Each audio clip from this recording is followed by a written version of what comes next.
여러분들 교회가 꿈꿔야 될 것들에 대해서 제가 지난 시간에 말씀을 좀 드렸어요.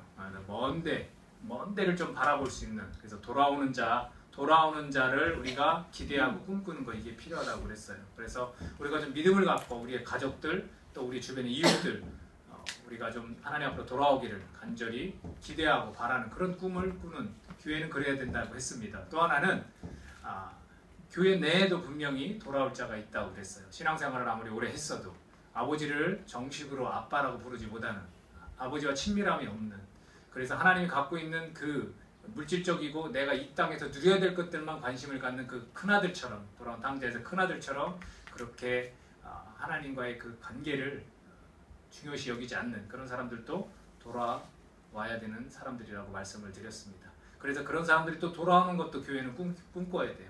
그래서 교회가 인원만 많아지는 것이 아니라 그 인원 많은 상태에서 구도자처럼 정말로 하나님 아직 찾고 있는 사람들에게 관심을 갖고 해야 된다고 이야기를 드렸고요. 그게 저희 교회의 정신이기도 합니다. 또 하나는 서로 사랑해야 된다고 그랬어요.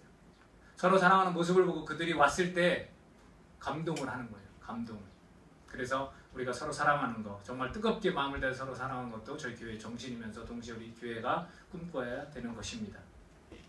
오늘 교회가 꿈꿔야 될 것 두 가지를 이야기하려고 합니다. 하나는 열정, 하나는 선물입니다. 열정과 선물. 여러분들 열정하면 생각나는 게 뭐예요? 좀 이렇게 뭐 역동적이고 조금 뭐 이렇게 힘이 느껴지지 않습니까? 열정. 사람이 열정이 있다. 또 열정이 없다. 이런 단어를 우리가 쓰면 힘이 느껴지는 거고, 그 사람이 뭔가 좀 이렇게 최선을 다하는 모습이라든지 뭔가 열중하는 모습이라든지 이런 것들을 우리가 상상을 할 겁니다. 사람에는 여러 가지 유형이 있습니다. 제가 항상 좀 더 신뢰하는 그 부분이 바로 기질이라는 부분인데, 사람의 유형은 그렇게 나눠 있어요. 그래서 네 가지 기질로 나눕니다. 다혈질과 담즙질과 우울질과 점액질로 나눕니다. 이 네 가지가 다시 섞여서 조합된 16가지 기질이 있습니다. 다혈과 나머지 세 가지가 섞이고, 담즙과 나머지 세 가지가 섞이고, 이렇게 하면 4, 4, 16, 16가지 기질이 나옵니다. 그래서 여러분들이 이 기질에 따라서 내가 열정적이냐 아니냐 말할 수 있을까? 약간의 영향은 있을 수 있습니다. 그러나 대체적으로는 그렇지 않다라고 저는 생각을 합니다. 다혈질 같은 경우는 어떤 성향을 띠냐면 재미를 추구해요. 재밌어 합니다. 이 모든 이루어진 일들이 다 재밌어야 돼요. 회의를 합니다. 재미가 없어 그럼 지루해. 이게 무슨 회의가 이래. 이렇게 하는 게 다혈질이에요. 그리고 항상 좀 지각을 하거나 아니면 무대에 서는 걸 좋아해요. 왜 그러냐면 그 애정에 대한 욕구가 있어서 그래요. 그래서 자기를 바라봐 주기를 바라요. 그래서 아마도 그 재미라는 걸 자기가 이렇게 유머러스하게 말하면 사람들이 웃으면 굉장히 만족해하는 그런 부분이 있습니다. 또 사용 설명서 같은 거 잘 읽지 않고 어떤 일을 하다가 이 일 하다가 멈춰서 다른 일을 막 하고 이 전에 하던 일을 이렇게 까먹는 그런 기질입니다. 담즙질은 뭐냐면 천성적인 지도자 기질이에요. 자기가 나서서 뭔가 해야 되고요. 지시해야 되고요. 눈에 딱 보이는 이거 이렇게 해야 되는데 왜 안 하고 있지? 이러는 겁니다. 교회 가든 어느 이렇게 회사에 내가 가든 다 그게 보이는 거예요. 왜 이러고 있어? 이렇게 하면 되는 건데 해서 자기가 공짜 충고를 하는 걸 굉장히 좋아해요. 그래서 내 충고를 안 받아들이면 저 어리석은 사람들, 내 충고를 왜 안 받아들이지? 이렇게 하면 잘 될 텐데. 이런 사람들이 담즙질이에요. 우울질은 뭐냐면 우울한 사람들이 우울질이 아니에요. 다혈질이 화나는 사람이 다혈질이 아닙니다. 우울질은 누구냐면 바로 체계적으로 질서 있게 깔끔하게 잘 일 처리를 하는 사람들. 그 사람들은 회계 정리 같은 거는 잘합니다. 자기 책상 가보면요 정확해요. 이렇게 딱 있는 자리에 놔야지 누가 와서 흐트리면 불안해. 누가 이렇게 해놨어. 막 이렇게 싫어하는 거예요. 그래서 그 책상에 이렇게 정리가 잘 돼 있는 그런 사람들 우울질의 특성이 될 수 있습니다. 점액질은 뭐냐면 태평스러워요. 갈등 상황을 되게 싫어해요. 그래서 항상 이렇게 피해요. 어떤 상황 속에서 서로 막 불화가 있다 그럼 가운데 끼어들어서 이건 이렇고 저렇고 뭐 담즙질이나 다혈질 같은 경우는 그냥 웃어. 한번 웃고 털어버리자. 이럴 수 있는데 그 사람은 그러지 않고 그 자리를 빠져요. 그리고 이 마음에 품는 사람들. 그래서 태평스럽고요. 자기 집이 지저분해도 잘 치우지 않을 생각을 합니다. 뭐 그렇게 급한 거 아니라고 생각. 이런 사람들이 점액질이에요. 근데 이런 기질들이 섞이는 거예요. 다혈 담즙이면 어떻겠습니까? 재미를 추구하면서 동시에 지도자 막 이렇게 하고 싶어 하겠죠. 그러면 다혈 우울은 어떻겠습니까? 재미를 추구하면서도 약간의 질서를 또 좋아하는 이런 조합이 돼 있어요. 그리고 어떤 사람은 세 개가 또 섞여 있는 사람도 있습니다. 저 같은 경우는 점액이 없어요. 나머지는 다 있는데. 근데 저희 아내가 점액이 있어요. 하나님은 그렇게 만나게 해서 그 점액을 배우게 하고 있습니다. 이런 것 때문에 그러면은 우울과 점액은 대부분 내향이에요. 다혈과 담즙은 외향입니다. 그러면 외향적인 사람이 열정적이다. 그리고 내향적인 사람은 열정적이지 않다. 이렇게 말할 수 있을까요? 그거로 구분할 수 있을까요? 안 그래요. 그렇지 않습니다. 그러면 다혈과 뭐 담즙이 외향이라면 이 사람들은 좌절하지 않고 항상 막 열정적이고 항상 힘이 넘칩니까? 안 그렇다는 얘기예요. 그러니까 우울하고 질서 잘 지키고 이렇게 평온한 사람들은 그러면 막 주먹을 불끈 쥐고 그래 내 이 일을 정말로 정성을 다해서 내 뜻을 다해서 한번 해볼 거야 이러지 않습니까? 그렇지 않다는 거예요. 그래서 우리가 약간의 영향을 받을 수는 있습니다. 이런 외향과 내향의 이런 어떤 기질에 대해서 또는 성격이라고 이야기하는데 성격은요 만들어진 거예요. 성격은 만들어지고 기질은 그대로 유전이에요. 보면 내가 누굴 닮았겠습니까? 우리 신앙이니까 하나님을 닮았겠다고 했지만 실제로 우리 엄마 아빠를 닮았어요. 거의 그래요. 그 조합. 엄마 아빠의 그거를 이렇게 같이 닮은 경우 있고 야 너는 어째 그렇게 니네 아빠하고 똑같냐. 안 좋은 거면 그렇게 얘기하죠. 좋은 거는 나 닮았구나 이러고. 그게 다 누굴 닮았냐 그게 닮은 거예요. 근데 성격은요 바뀌어요. 성격은요 훈련도 되고요. 사람들의 말에 의해서도 권위자에 의해서도 내가 이러면 안 되겠구나 고쳐먹기도 하고요. 그러니까 이제 성격은 참 이렇게 변화무쌍한 거예요. 그러나 기질은 잘 바뀌지 않아요. 그래서 이 기질을 결론적으로는 성경에서 뭐라고 하냐면 성령의 열매를 맺어야 된다. 사랑, 희락, 화평, 충성, 온유, 절제, 자비, 양선 이와 같은 오래 참음 이런과 같은 열매를 맺어서 전인격적인 성품이 아주 하나님을 닮은 모습이 되어야 한다라고 이제 가르치는 거죠. 그래서 그럼 이런 성격 때문에 쟤는 열정적인 성격을 가지고 있다. 얘는 열정적이지 않다. 이렇게 말할 수 없다라는 겁니다. 세상 속에서 어떤 사람들이 열정적인가 하면 이렇습니다. 어떤 형식으로든 고난을 사람이 겪어놨어요. 굉장히 힘든 일을 겪어놨어요. 그러면요 그 사람이 열정적이게 될 수가 있어요. 왜냐하면 그 고난을 통해서 뭔가 배워요. 내가 이러면 안 되겠구나. 더 깨닫는 거예요. 또는요 부모의 훌륭한 교육지도 하에서 사람이 열정적으로 살 수가 있어요. 기질과 이런 성격 상관없이 그냥 부모가 잘 교육한 거예요. 예를 들어서 너는 잘할 수 있다 인정해주거나 격려해주거나 이런 부분을 받고 자란 분들은요 잘해요. 뭐든지 일에 대해서 최선을 다하고요 열정적으로 그렇게 삶을 살아갑니다. 또는 어떤 충격을 경험하고 난 후 열정적이 되는 사람이 있어요. 어떤 사람의 인생을 내가 봤다거나 내가 정말로 가난한 사람을 어떤 돕는 예를 들면 테레사 수녀 같은 분을 내가 직접 현장에서 봤다거나 그분과 함께 한 달 동안 일을 했다거나 어떤 사람이 자살을 시도하려고 했는데 테레사 수녀가 한 달만 나랑 같이 봉사해보자. 그리고 그 다음에 결정만도 늦지 않지 않느냐 했을 때 그 사람이 한 달 일하고 나서 자살을 포기했어요. 자살하지 않았습니다. 그와 같이 어떤 그런 경험, 어떤 충격적인 경험을 하고 나누도 사람들이 열정적으로 될 수가 있다는 거죠. 또 하나는 자기가 하고 싶은 일을 했을 때 나는 여지껏 부모가 하라는 것만 하고 살았어. 근데 내가 정말 하고 싶은 게 따로 있었어. 근데 그걸 했어. 그때 사람 열정적으로 그 일에 올인할 수 있는 그런 모습들을 우리가 본다는 겁니다. 사람들이 이러한 일을 겪고 난 뒤에 열정의 그 모습을 보인다는 거죠. 그러나 우리 신앙인 우리의 열정은 좀 다르다는 겁니다. 그들은 모두 그 열정이 자신을 위한 열정에 매우 가깝습니다. 그렇게 어떤 경험, 사건, 또 깨달음 이런 걸 통해서 열정적으로 사람들이 살아가는 모습을 보면 다 자기 자신을 위한 그런 열정에 가까워요. 그러나 우리는 다르다는 거죠. 자신을 위한 열정이 아니라 하나님이라는 대상에 대한 열정에서 비롯된 자신의 변화된 열정이에요. 내가 하나님을 향해서 열정을 가질 때 나도 모르게 내가 변화된 거예요. 그게 열정이에요. 그게 열정. 하나님을 위한 열정인 겁니다. 우리 신앙인들이 갖는 삶의 열정은 하나님을 위한 열정인 거예요. 자, 열정 패션이라는 게 뭡니까? 고어로 옛날 말로 뭐라고 하냐 순한, 순교 이렇게 이야기합니다. 또는 열이라고도 이야기해요. 패션. 그래서 이렇게 표현합니다. 어떤 일에 열렬한 애정을 가지고 열중하는 마음이 열정이고요. 어떤 일을 이루기 위하여 온갖 정성을 다하는 마음이 열입니다. 공통점이 있어요. 뭐냐면 마음이에요. 이 마음이 뭔가 움직임이 막 있는 거예요. 어떤 일에 대해서. 여러분 제가 주중에 어떤 자매를 만났어요. 어떤 자매를 만났는데 외국에서 오랜 생활을 하다가 한국에 지금 바로 온 자매인데 중학교 때부터 외국에서 생활을 한 것 같아요. 근데 부모님은 믿질 않습니다. 특히 이제 아버님은 신앙을 가졌다가 그냥 뭐 한 1, 2년 이렇게 경험했는데 별 다른 변화가 없었나 봐요. 근데 그 가족 중에 누가 이제 이제 여호와의 종 거기를 이제 다니셨나 봐요. 근데 막 그 다니는 분이 굉장히 이렇게 막 거칠게 막 전도하고 막 되게 힘들게 했나 봐요. 그래서 됐다 이제 나는. 그래서 이 딸이 유학을 가서 학교를 다니게 됐어요. 왜냐하면 그 자기가 묵었던 그 가정에 그 뭐라고 부르나요? 그 이렇게 보호해주는 그 엄마라고 안 하고 뭐라고 부르죠? 이렇게 그 홈스테이 그 하는 뭐라고 불러요 거기서? 잘 모르겠네. 그분을 뭐라고 부르잖아요. 보모 같은 그런 역할인 거잖아요. 어린 청소년을 보호해주는. 근데 거기에서 계속 음악을 틀어놓는데요. 하루 종일 그냥. 근데 그게 뭐였냐면 CCM송이에요. 쉽게 찬송가인데 영어로 그냥 틀어놓는 거예요. 처음엔 안 들렸대요. 근데 어느샌가 자기가 이게 뭐 학교 스쿨버스를 타고 가다 보면 그게 자기 입에서 흥얼흥얼 나오기 시작하면서 영어가 되더래요. 이제 뭐 그게 무슨 단어구나 뭐 이런 게 들어있고 자기가 이제 아는 단어들을 이렇게 느껴진다는 거예요. 근데 그러면서 신앙생활을 자연스럽게 갖게 됐어요. 그리고서 고등학교를 갔는데 이제 또 미션 스쿨에 가게 되고 그러니까 예배를 체프를 더 드리게 되잖아요. 이러면서 자연스럽게 신앙을 갖게 된 거예요. 그 소리 듣고 제가 뭐라 했냐면 야 우리 하나님 고생 많으셨네. 애쓰셨네. 자기도 그걸 은혜라고 생각하더라고요. 그런 부모님이 아닌데도 자기가 유학 가서 그렇게 신앙을 갖게 된 거. 근데 이 친구가 가장 기억에 남았던 신앙생활을 얘기해 주는데 대학교 때 그 대학교 때 학교가 있는 그런 경우가 있잖아요.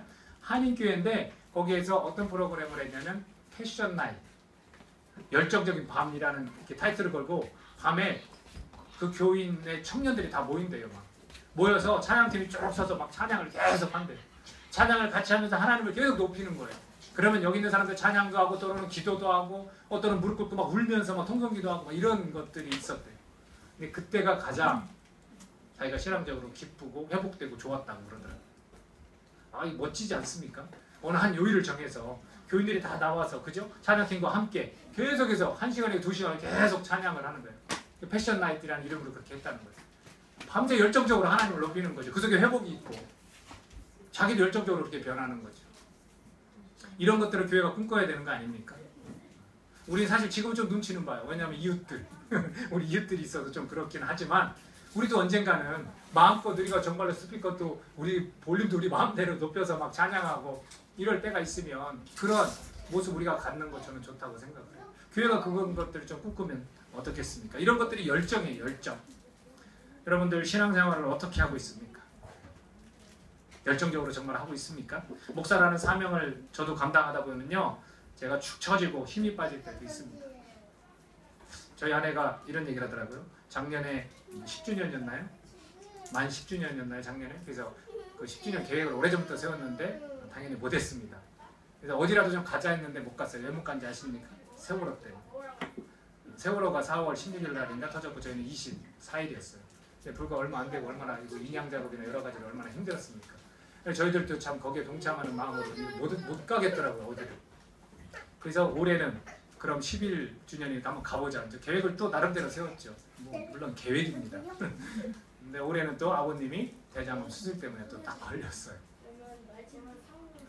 이런 일들 속에서 교회에 또 어떤 일들이 생기고 그러다 보면요 가끔 막 힘이 쭉 빠질 때가 있어요. 왜 안 그렇겠습니까? 그리고 또 저는 이렇게 작은 교회를 개척해서 지금 미자립으로 몇 년째 가고 있는데 나에게 있었던 그 열정은 다 어디로 간 것일까? 그런 고민을 할 때가 있어요.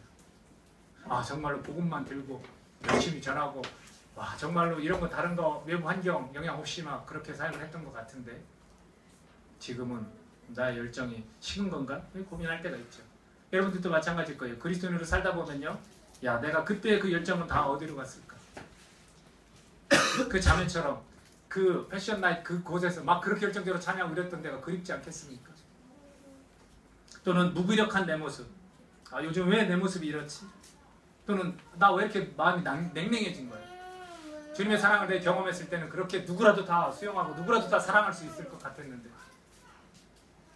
내 피부치조차도 이렇게 품지 못하고 화내고 막 불평하는 내 모습 왜 이렇게 내 마음이 냉랭해진 거예요? 또는 나는 왜 의욕 없이 지내고 있지? 이런 생각들 분명히 우리가 있을 겁니다. 여러분 제가 열정이 있어 보입니까? 아니면 열정이 없어 보입니까? 여러분이 보시기엔 어때요? 바꿔서 질문을 하겠습니다. 제가 다시 여러분에게 질문을 하면요 여러분 열정 있으십니까? 아니면 내가 열정이 있지만 내가 다시금 무엇으로 다시 열정을 끌어올릴 수 있을까? 이런 생각을 하십니까? 또 다르게 나는 없는 열정이다. 나는 열정이 원래 없다. 근데 어떻게 생겨날 수 있을까? 오늘 본문에 보면 스승과 함께 했던 제자들이 열정 없는 모습으로 축 처진 어깨로 길을 걷고 있습니다. 예루살렘에서 엠마오라는 곳을 가고 있는데 약 25일이 된다고 했어요. 25일이면 심리가 4km의 약. 그럼 25일이면 한 10km 정도. 정확히 하면 9.871642 모았더라고요. 10km 정도를 쭉 처진 어깨로 턱턱 걸어갑니다. 의욕이 다 상실된 제 길을 걸어가고 있습니다. 그들에게 이처럼 허무한 시간도 없었을 것입니다. 믿고 있었던 그리고 의지했던 스승이 이 본문에서 뭐라고 표현하냐면 하나님과 모든 백성 앞에서 말과 일에 능하신 선지자. 그런 선지자 마치 이스라엘을 속량할 자라고 그렇게 우리는 기대했었다. 근데 그분이 없어졌어요. 그들은 슬픈 빛을 띠고 걷고 있었습니다. 그때 살며시 같이 동행하는 한 사람이 있었어요. 그분이 예수님인데도 불구하고 이 제자들은 예수님인지 몰랐어요. 성경에서 그걸 뭐라고 표현했습니까? 눈이 가려져서. 눈이 가려져서. 그러나 예수님께서 나중에 떡을 떼서 축사하실 때 이들 눈이 밝아졌지만 예수님은 싹 하고 사라졌다라고도 표현을 합니다. 우리의 삶에 이런 무기력함과 나약함이 있다면 이 제자들의 지금 심정을 우리가 잘 이해할 수 있을 거예요. 가장 기대했고 정말로 그 로마 압제 속에서 희망이라고는 바로 이 능력 있는 이 사람밖에 없었는데 정말 이 사람을 믿고 있었는데 이 사람이 정말로 우리가 이런 핍박받는 이런 어떤 삶 속에서 가난하고 소외된 이런 삶 속에서 나의 이렇게 나약하고 열정 없는 삶 속에서 나에게 힘이 되는 그런 분이었는데 그런 분이 죽었어요. 대제사장들과 관리들이 사형 판결에 넘겨져 십자가에서 못 박았는데요. 그리고 또 무덤에 갔더니 또 그 무덤에 있는 시체조차도 없어진 거예요. 이게 도대체 어떻게 된 거예요? 정신이 아마 온전하지 못했을 겁니다. 더벅더벅 10km를 막 걸어가고 있습니다. 그때 예수님께서 질문을 합니다. 너네 도대체 무슨 일이냐 했더니 당신은 예루살렘에 살면서 이 큰 사건도 모릅니까? 하면서 설명을 해줘요. 그랬더니 예수님께서 미련하고 선지자들이 말한 모든 것을 마음에 더디 믿는 자들이요 그리스도가 이런 고난을 받고 자기의 영광에 들어가야 할 것이 아니냐 이렇게 설명을 해줍니다. 어떻게 보면 책망이고 꾸짖음이 될 수 있겠죠. 그러면서 모세, 이들이 알고 있는 모세 그리고 선지자들에 대해 알고 있지 않았겠습니까? 모세와 모든 선지자의 글로 시작하여 모든 성경에 쓴 바 자기에 관한 것을 자세히 설명을 하셨습니다. 10km면 굉장히 긴 거리일 거예요. 도중에 뭐 5km 때 나타나셨는지 3km 때 나타나셨는지 그건 모르겠어요. 여하튼 긴 거리를 가면서 길거리에서 서로 양쪽에 제자들을 놓고 혼자 걸어가시면서 이야기를 쭉 했겠죠. 모세가 말한 것이 이런 것이다. 선지자들이 말한 것이 이런 것이다. 쭉쭉 설명을 해줬죠. 그리고 목적지에 거의 다다랐을 때 예수님 그냥 가시려고 했을 때 머물러 가십시오 하고 머물르셨고 그리고 떡을 떼주고 축사했을 때 이들이 눈이 떠져서 예수님이었구나 했는데 이제 없어진 거예요. 그랬을 때 이들의 고백입니다. 32절 그들이 서로 말하되 길에서 우리에게 말씀하시고 우리에게 성경을 풀어주실 때 우리 속에서 마음이 뜨겁지 아니하더냐. 여기서 열정이 느껴지지 않습니까? 축 처졌던 그 어깨가 힘을 받아서 팍 하고 일어나는 그런 느낌 들지 않습니까? 여기서 말하는 뜨겁지가 헬라어는 뭔지 아십니까? 불탄다예요. 내 마음이 불탔다. 하나님의 말씀을 듣고 내가 마음이 불탔다. 내가 정말 나약하고 연약한 이 마음이 힘을 얻었다. 심장이 내가 두근두근해졌고 내가 쿵쾅쿵쾅 바운스 막 말씀 들었더니 막 바운스 막 마음이 힘을 얻는 거예요. 막 쿵쾅쿵쾅. 이게 도대체 어떤 현상이에요 이게. 삶의 허기와 그 무기력함을 해결할 방법은 없을까요? 하나님 저도 열정적으로 좀 살아가고 싶다고요. 그렇다면 그 사람에게 필요한 것이 뭐겠습니까? 하나님을 향한 또는 하나님을 위한 열정 바로 성서로만 가능하다는 거예요. 성경으로만 가능하다는 거예요. 하나님 말씀으로만 가능하다는 거예요. 왜냐하면 하나님에 관해서 가장 잘 알려주고 있는 게 뭡니까? 이 성경이에요. 이 말씀이에요. 우리 삶에서 이 성경을 얼마나 귀중하게 여기고 있습니까? 얼마나 성경을 읽고 있고 얼마나 성경을 암송하고 있습니까? 얼마나 또 내가 알고 있는 성경에 대해서 내가 순종하고 있습니까? 그것이 나의 마음을 불태우는 건데 나약한 나의 마음에 힘을 실어주고 내 마음이 뜨겁게 불탈 수밖에 없는 건데 예수님에 관한 것을 자세히 설명했다고 27절에다 말씀해 주셨고 우리에게 성경을 풀어주실 때라고 32절에 말씀해 주셨습니다. 하나님 말씀에 가까이 하고 그것을 해석하고 그것을 적용하는 것이 얼마나 중요한지 모릅니다. 여러분들이 귀에 듣기 좋은 메시지를 듣는 것이 아니라 마땅히 들어야 할 하나님의 말씀을 들어야 되는 것입니다. 그러니 여러분들이 예배 속에 와서 정말로 가장 귀를 기울여야 될 것이 뭡니까? 여러분 마음을 다해서 하나님을 찬양하는 것 정말로 중요합니다. 또 하나 하나님 말씀을 귀를 기울여서 정말로 집중해서 잘 들어야 돼요.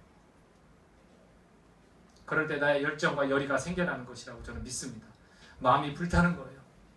마음이 정말로 뜨거워서 내가 살면서 어떤 어려움들도 다 넉넉히 견디고 이겨낼 수 있게 되는 겁니다. 성경의 내용을 전하면서 살고 싶고요. 그리고 성경의 말씀을 지키면서 살고 싶어진다는 겁니다. 여러분 열정이 생기고 그리고 그 열정을 이어가는 길은요. 성경을 가까이 하는 것밖에 없습니다. 계속해서 성경을 가까이 해야 돼요. 제가 이 목회자의 길을 걸어갈 때 힘들고 지칠 때 제가 정말 선택할 수 있는 게 단 하나밖에 없어요. 하나님 말씀을 또 봐야 돼요. 그 속에서 힘이 얻어지는 거예요. 다시금 이 축 처졌던 마음에 다시금 생기가 돋아나는 거예요. 또 하나가 있습니다. 그것은 뭐냐면 성령의 도움이 필요해요. 제가 두 번째 이야기할 게 바로 선물에 관한 부분입니다. 저는 교회는 열정적인 그 모습을 꿈꿔야 된다고 저는 그렇게 생각을 합니다. 여러분 복음을 전하고 싶지 않습니까? 이것이 우리 모두의 마음이라고 저는 생각을 합니다. 그때 필요한 것이 뭐냐면 성령의 도움입니다. 제가 두 번째로 선물에 관한 이야기를 좀 전해드리려고 합니다. 어버이날이었어요, 여러분. 그렇죠? 여러분 어버이날 선물을 하셨습니까? 뭐 이 얘기는 저는 하진 않겠습니다. 저는 아무것도 못했습니다. 이게 좀 마음 아프고 가슴 쓰린 그런 현실인데 마음은 정말로 충분히 전했어요. 그 중에서 저를 웃게 만든 그런 뭐 사진이 있었어요. 요즘 어머니들은 그런가 본데 꽃으로 퉁칠 생각하지 마라. 우리 엄마. 또 하나의 사진이 누가 보내주셨어요. 너 바쁠 것 같아서 어버이날 선물은 내가 알아서 샀다. 입금해라. 고맙다. 엄마가 26만 원. 그냥 웃었어요. 저거 보고. 여러분 부모님들이 좋아하는 게 뭘까요? 돈으로 뭐 선물하면 좋아하실 거예요. 그렇죠? 그리고 마음을 전할 수 있는 어떤 편지라든지 물론 중요한 겁니다. 저는 가장 중요한 것이 그거라고 생각해요. 만약 같이 있어 드릴 수 있다면 그것이 가장 큰 선물이 아닐까. 내 몸으로 찾아가서 물론 몸으로 찾아갔을 때 그냥 오면 서운한 거예요. 좋지만 봉투라도 살며시 몇천 원이라도 몇만 원이라도 몇십만 원이라도 이렇게 넣어드리면 더 좋아는 하겠죠. 그러나 같이 있어 드릴 수 있는 게 그게 가장 큰 선물이 아닐까요? 하나님께서 우리에게 주신 가장 큰 선물이 무엇이라고 여러분 생각하십니까?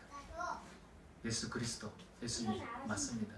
더불어서 있습니다. 더불어서 성령님입니다. 성령. 성령님의 그 역할은요 함께 하시는 분으로 나타납니다. 로마서 8장 26절에서 이와 같이 성령도 우리의 연약함을 도우시나니. 신앙생활 하면서 어려움이 있을 때 그 도움을 주는 분이 누구냐면 우리가 연약했을 때 누가 도와주냐면 성령께서, 거룩한 영께서 그 연약함을 도우신다고 이야기를 합니다. 우리는 마땅히 기도할 바를 알지 못하나 오직 성령이 말할 수 없는 단식으로 우리를 위해 친히 간구해 주신다는 겁니다. 또 로마서 8장 16절에서 우리가 하나님의 자녀인 것을 증언하시나니 성령이 친히 우리의 영과 더불어 우리가 하나님의 자녀인 것을 증언하시나니. 나 하나님의 자녀입니다라고 내가 말하고 다니지 않아도 이미 성령께서 내가 하나님의 자녀인 걸 증언하시는. 이게 무슨 뜻이냐면 흔들리지 않게 해주신다는 거예요. 같이 있으면서. 많은 세상 사람들이 볼 때 내가 하나님의 자녀인 것을 누가 증언합니까? 성령께서. 왜? 나와 함께 하시기 때문에, 그 거룩한 영이 나와 함께 하시기 때문에 내 삶이나 생각이나 마음들이 거룩해질 수밖에 없는 거예요. 성령은 이렇게 우리 곁에 있다는 겁니다. 여러분 잘 들어보십시오. 제가 그 근거를 복음서에서 찾아보겠습니다. 마가복음 16장 19절에서 이렇게 말합니다. 주 예수께서 말씀을 마치신 후에 하늘로 올려지사 하나님 우편에 앉으시니라. 예수님은 부활해서 지금 엠마오로 가는 제자들도 만났고요. 모여 있어서 의심하는 그 동화 같은 제자들도 만나주셨어요. 분명히 만나주셨어요. 그리고 나서 또는 바닷가 앞에서 고기도 생선도 구워주고 같이 식사도 했어요. 그리고 나서 마지막 지상명령을 내리시고 올라가셨어요. 성경은 분명히 그렇게 이야기합니다. 하늘로 올려지사 하나님 우편에 앉으시니라. 그런데 예수님께서 뭐라 말씀하셨는지 들어보기로 하겠습니다. 마태복음 28장 20절에서 이렇게 이야기합니다. 내가 너희에게 분부한 모든 것을 가르쳐 지키게 하라. 볼지어다 내가 세상 끝날까지 너희와 항상 함께 있으리라. 아니 주님께서 분명히 하나님 우편에 계시다고 한쪽에서는 마가복음에서 이야기하고 마태복음에서 너희와 항상 함께 있으리라고 또 이야기하는 거예요. 뭐 주님이 어떻게 함께 있어요 우리랑? 하나님 우편에 계시다면서. 도대체 이게 어떻게 된 일입니까? 요한복음에서요. 요한복음 14장 16, 17절에서 이렇게 예수님이 말씀하셨습니다. 내가 아버지께 구하겠으니 그가 또 다른 보혜사를 너희에게 주사 영원토록 너희와 함께 있게 하리니. 영원히 함께 있을 만한 또 다른 분이 있다는 겁니다. 그는 진리의 영이라. 세상은 능히 그를 받지 못하고 알지도 못함이라. 그러나 너희는 그를 아나니 그는 너희와 함께 거하시며 또 너희 속에 계시겠습니다. 아직 오시진 않았지만 너희들은 그분을 알게 된다는 거예요. 그게 누구냐면 성령님이에요. 거룩한 영을 알게 된다는 거예요. 세상은 받지도 못하고 알지도 못해요. 그리스도인들이 내가 성령님과 나와 함께 한다면 도대체 그게 뭐냐. 왜냐하면 물질적인 세계에 갇혀있는 사람들이기 때문에 영적인 세계에 대해서 당연히 보이지 않는 세계에 대해서 모르는 거죠. 그러나 너희들은 안다는 거예요. 예수 그리스도를 아는 자들은 알게 된다는 겁니다. 영원토록 너희와 함께 있게 하리니. 그리고 누가복음 24장 49절에서는 볼지어다 내가 내 아버지께서 약속하신 것을 너희에게 보내리니 너희는 위로부터 능력으로 입혀질 때까지 이 성에 머물라. 아직 오지 않았어요. 보내지지 않았어요. 왜? 내가 가야만 그분이 온다라고 했어요. 그러면 이 성경 말이 그대로 맞아 떨어져요. 그분은 하나님 우편에, 하늘의 우편에 앉아 계셔요. 가셨어요. 보내주신다는 거예요. 그게 이 말씀하시고 50일째 성령께서 임하심을 사도행전에서 드러내고 나타낸다는 겁니다. 이 성령의 역할은 뭡니까? 내가 세상 끝날까지 너희와 항상 함께 있으리라가 뭐냐면 성령님이 너희와 함께 있는 것이고 나와 함께 있는 것이라는 이야기입니다. 사도행전 2장에 보면 다 같이 한 곳에 모였는데 성령이 임합니다. 우리가 마가의 다락방이라는 곳 기억나죠? 120명의 신도들이 모여서 막 정말로 하나님을 사모하고 하나님 약속하신 이걸 기다리면서 막 기도할 때 성령이 임합니다. 사도행전 4장 13절에 그들이 베드로와 요한이 담대하게 말함을 보고 그들을 본래 학문 없는 범인으로 알았다가 이상히 여기며. 주위에 있는 그 사람들의 성장 과정을 다 본 그 많은 사람들이 이상하게 여겨요. 왜? 이 성령 임하고 무슨 일을 했냐면 이 둘이 복음을 전하기 시작했어요. 병든 자도 막 일으키기 시작을 했어요. 베드로가 나서서 막 설교할 때 이걸 듣고 저 사람들 평범한 사람들 어부 출신인데 어떻게 말을 저렇게 잘하지? 하고 놀란 거예요. 그들이 성령을 받고 복음을 전하기 시작한 겁니다. 또 사도행전 4장 29절에 31절 보면 또 다른 이 공동체의 제자들이 어려움에 닥쳐요. 그 닥쳤을 때 하나님께 기도한 그런 모습입니다. 주여 이제도 그들의 위협함을 굽어보시옵고 또 종들로 하여금 담대히 하나님의 말씀을 전하게 하여 주시오며 손을 내밀어 병을 낫게 하시옵고 표적과 기사가 거룩한 종 예수의 이름으로 이루어지게 하옵소서 하더라. 상황이 굉장히 긴박하게 돌아가요. 위협을 받고 있고요. 그래도 복음을 전하고 싶다는 거예요. 근데 잘 안 된다는 거예요. 그러니까 하나님께 막 구하는 겁니다. 예수의 이름으로 이루어지게 하옵소서 하더라. 빌기를 다하매 모인 것이 진동하더니 무리가 다 성령이 충만하여 담대히 하나님의 말씀을 전하니라. 내 안에 열정이 있어서 복음을 전하고 싶어요. 성경에 대한 내용도 알고 예수님도 영접했고 하나님 나라를 위해서 난 쓰임받고 싶어요. 복음도 전하고 싶어요. 이게 다 우리의 마음이에요. 근데 이게 잘 되지 않아요. 어떻게 해야 됩니까? 바로 이 성령의 도움으로만 가능하다는 거고 그 성령은 언제나 우리와 함께 하시는 분, 영원히 함께 하시는 분이라는 거예요. 이것이 하나님이 주신 최고의 선물 아니겠습니까? 우리 이걸 때로 놓치고 살아요. 또 다른 선물, 또 다른 거에 관심 갖죠. 이것이 가장 큰 선물이라고 저는 여깁니다. 그러면 그리스도는 누구냐? 성령의 사람인 거예요. 예수님을 영접한 자들은 누구냐? 하나님을 아버지라고 부르고 예배하는 자들은 누구냐? 성령의 사람들인 것이에요. 여러분 우리가 선물을 받은 자답게 살아야 합니다. 함께 하시는 그 성령님이 계십니다. 이것 때문에 우리가 힘을 낼 수 있는 거예요. 그래서 복음을 전하고 싶은데 잘 되지 않을 때 성령을 힘입어 복음을 전해야 하는 겁니다. 이것이 우리 교회의 정신 아닙니까? 이것이 교회들이 꿈꿔야 될 것이라고 저는 생각을 합니다. 내가 성령을 힘입어 복음을 전하는 것. 근데 우리는 그냥 성령을 빼고 복음만 전하고 싶은 거예요. 아니라 성령을 힘입어야 됩니다. 성령으로 우리가 충만하고 가득 차야 됩니다. 그래야 우리가 복음을 전할 수 있다는 겁니다. 여러분 내가 생활하는 데 있어서 무엇이 염려가 되십니까? 나에겐 열정과 선물이 있습니다. 성령과 성경 두 가지가 나에게 있다는 겁니다. 여러분 성경을 읽고 묵상하고 외우고 그리고 성령의 그 함께 하심을 언제나 잊지 않고 선포하고 그 성령님과 대화하고 또 요청하고 부탁드리는 이런 삶을 산다면 영원히 나와 함께 하시는 성령님께서 도우십니다. 언제나 내 곁에서 도우십니다. 내가 어떻게 죄악 가운데 내가 유혹을 받을 수 있겠습니까? 거룩한 영이 나와 함께 하십니다. 우리가 자꾸 구해야 되는 거예요. 나와 함께 하시는 성령님 도와주십시오. 내가 이렇게 연약합니다. 그리고 내 마음이 냉랭하고 힘들 때 성경을 자꾸 보십시오. 그 성경에서 하나님이 말씀하실 때 뭐라고 합니까? 강하고 담대하라. 힘을 내라. 내가 너를 사랑하노라. 이런 말씀들을 성경을 통해서 우리가 얻을 수 있는 것입니다. 여러분, 우리가 교회로서 이 바로 열정과 우리가 선물을 꿈꾸는 그런 자의 삶을 살도록 그게 간절히 간곡히 부탁드립니다. 기도하겠습니다. 이 시간 기도할 때 여러분들 이 열정과 이 선물에 대해서 여러분 기억하시길 바랍니다. 여러분, 우리 신앙인으로서 하나님을 향한 열정이 내가 변화된 사람의 그 열정으로 삶을 살아갈 수 있게 됩니다. 바로 성경을 통해서 하나님의 말씀만을 통해서 우리 마음이 불타는 겁니다. 다른 것에서 여러분 마음을 만족시키려 하지 마십시오.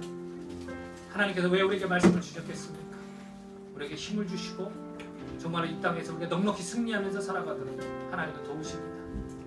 예수님께서 이 땅에 오셔서 잠깐이지만 분명한 것들을 말씀해 주셨습니다. 우리에게 진리 안에서 자유하는 걸 말씀해 주셨고 죄의 종로들에서 이제는 하나님의 자녀로서 하나님의 종으로서 살도록 해주셨습니다. 영원한 생명을 영벌에 처해지는 것이 아니라 영원한 생명을 살도록 해주셨습니다. 그 예수님께서 그 말씀을 하시고 부에다 성령을 보내주셨습니다. 그 성령님이 영원히 우리랑 함께 하십니다.